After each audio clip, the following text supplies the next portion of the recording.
உலக மக்கள் எல்லோருக்கும் வணக்கம். சிவம் ஜோதிடம் வாயிலாக நான் உங்கள் ஜி கோபால் பேசுகிறேன். இன்னைக்கு நம்ம எடுத்துக்கிட்ட தலைப்பு என்ன அப்படின்னா மாத பலன்கள். அதுல கார்த்திகை மாத பலன்கள் மிதுன ராசிக்காரங்களுக்கு எப்படி இருக்கும், இதை பற்றி தான் இந்த வீடியோவில் தெளிவாக பேச போகிறோம். அப்போ 2025 இந்த கார்த்திகை மாத பலன்கள் எப்படி இருக்கும். இந்த மாதத்தில் கிரக அடைவுகள் அப்படின்னு எடுத்துட்டோம்னா பெருசாக எந்த சேஞ்சஸும் இல்லை. ஆனால் ஒரு முக்கியமான கிரகம் அப்படிங்கிறது குரு பகவான் அதிசாரமாக பயிற்சியை இப்போ கடகத்தில் இருக்கிறாங்க இல்லையா, அதே குரு பகவான் பின்னோக்கி மிதுனத்துக்கே வராங்க. அது போக இந்த செவ்வாய் பகவானும் விருச்சகத்திலிருந்து பெயர்ச்சியாகி தனுசுக்கே வர்றாங்க. அப்ப இதனால இந்த மிதுன ராசிக்காரர்கள் இந்த பீரியட்ல இந்த மாதத்தில் ஒரு நல்ல அபிப்பிராயம், ஒரு நல்லது நடக்க போகிறது, நாம் ஏதோ ஒரு விஷயத்தில் ஜெயிக்க போறோம், நம்ம தொழில் ஒரு நல்ல பொசிஷனுக்கு வரப்போகுது, நம்ம ஃபாரின் போகணும்னு நினைச்சது இப்ப நடக்க போகுது, நம்ம குடும்பத்துல ஏதோ ஒரு ரூபத்துல சந்தோஷம் வரப்போகுது அப்படிங்கிற எண்ணங்கள் கண்டிப்பாக மிதுன ராசிக்காரங்களுக்கு ஏற்படும். அப்படி இல்லைனாலும் கண்டிப்பாக நீங்க நினைங்க, நீங்க நினைக்கிறது எல்லாமே இந்த பீரியட்ல கண்டிப்பா நடக்கும். அப்ப பாத்தீங்கன்னா முக்கியமாக உங்களுடைய ராசி புனிதமடைகிறது. அப்ப உங்க ராசியில குரு பகவான் இருக்கிறதுனாலையும் அந்த குரு பகவானை உங்களுடைய ராசிக்கு 7ஆம் இடத்தில் செவ்வாய் இருந்து அந்த செவ்வாய் உங்களுடைய ராசியையும் பார்க்கறதுனால குரு மங்கள யோகம். இது ஒரு சிறப்பான யோகங்க. இந்த யோகத்தால் நிறைய பேர் வாழ்க்கை நல்ல திருப்தி அடைஞ்சிருக்குது. அவங்க வாழ்க்கையில் அவங்க நினைச்சது நடந்திருக்குது. நடக்கவே நடக்காது, இதெல்லாம் எங்கே நடக்க போகுது அப்படின்னு நினைச்சவங்களுக்கு ஒரு திருப்பு முனை அவங்க வாழ்க்கையில் ஏற்பட்டிருக்கிறது. கண்டிப்பா நான் சொல்றதை நம்புங்க.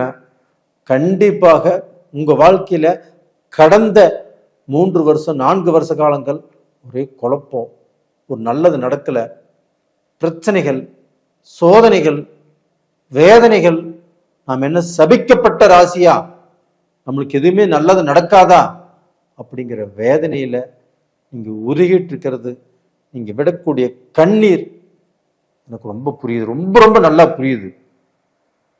உங்களுக்கு ஏதாவது ரூபத்துல ஒரு நல்லது நடக்கணும் அப்படின்னு நானும் எதிர்பார்த்துட்டு இருக்கிறேன். அந்த நல்லது நடக்கக்கூடிய டைம் இப்ப வந்தாச்சு. மிதுன ராசிக்காரங்களே, நீங்க பயப்பட தேவையில்லை. தைரியமாக தன்னம்பிக்கையோடு இதுவரைக்கும் என்னென்ன இழந்தீங்களோ அது அத்தனையும் நம்ம அடைய போறோம், நம்ம நல்ல பொசிஷனுக்கு வரப்போறோம் அப்படிங்கிறத உங்க மனசுல உறுதியா நினைங்க. அது கண்டிப்பா நடக்கும். உங்களை பார்த்து யாராருக்கு முன்னாண்ட நீங்க கேவலப்பட்டீங்களோ, அசிங்கப்பட்டீங்களோ, நீங்க கூனி குறுகுனீங்களோ அவங்களுக்கு முன்னாண்ட நீங்க தைரியமாக கம்பீரமாக எந்திரிச்சு வீர நடப்பட போட போறீங்க. கண்டிப்பா நீங்க நல்ல லெவலுக்கு வந்துருவீங்க, இது உறுதி.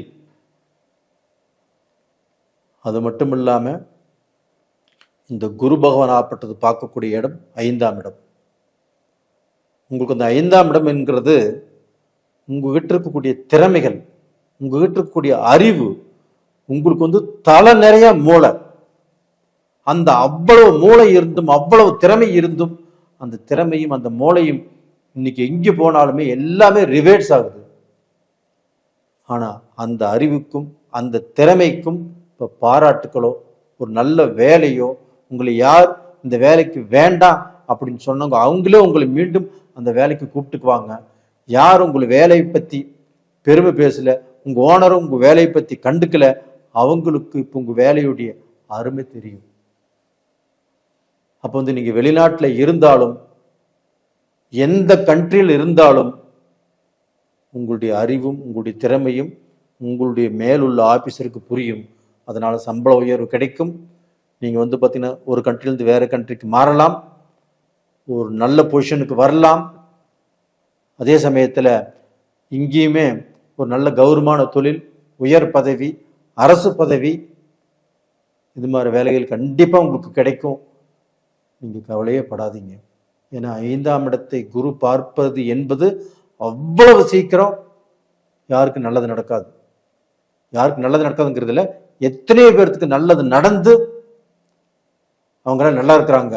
அவங்கள நீங்களும் ஒருத்தராய் அந்த குரு பார்க்கறதுனால கண்டிப்பாக உங்களுடைய கஷ்டங்கள் தீரும். அது போக செவ்வாயும் உங்களுடைய ராசியை பார்க்கறதுனால குருமங்கள யோகம் வாங்குது. சில நேரங்களில் அந்த செவ்வாய் உங்கள் ராசியை பார்க்கறதுனால உங்களுக்கு அந்த பதட்டம், அந்த கோபம், குருட்டு வேகம், நம்ம என்ன பேசுகிறோம்னு தெரியாமல் பேசுறது, இதெல்லாம் உருவாகும். அப்போது கொஞ்சம் நிறுத்தி கொஞ்சம் நிதானமாக உங்கள் மனைவிட்டு சொல்லுங்கள். நான் ஏதாவது அவசரப்பட்டு பேசினாலும் பேசாமல் இருக்கிறதுக்கு ஏதோ ஒரு பற்றி எனக்கு இடையில எங்களோட பேச்சு கொடுன்னு சொல்லுங்கள். அப்படி பேச்சு கொடுக்கும்போது நீங்கள் புரிஞ்சுக்கோங்க.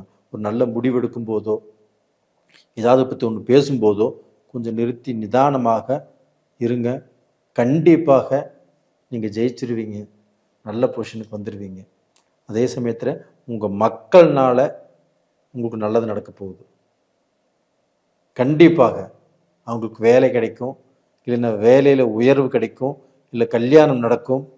அவங்கள பார்த்து நீங்கள் சந்தோஷப்பட போகிறீங்க.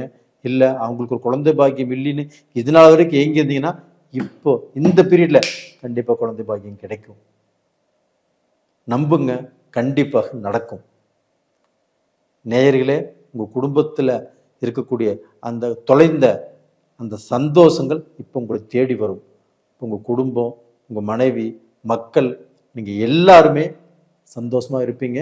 நீங்கள் எல்லாரும் சந்தோஷப்படக்கூடிய அளவுக்கு ஒரு நல்ல செய்தி, ஒரு நல்லது நடக்கும்.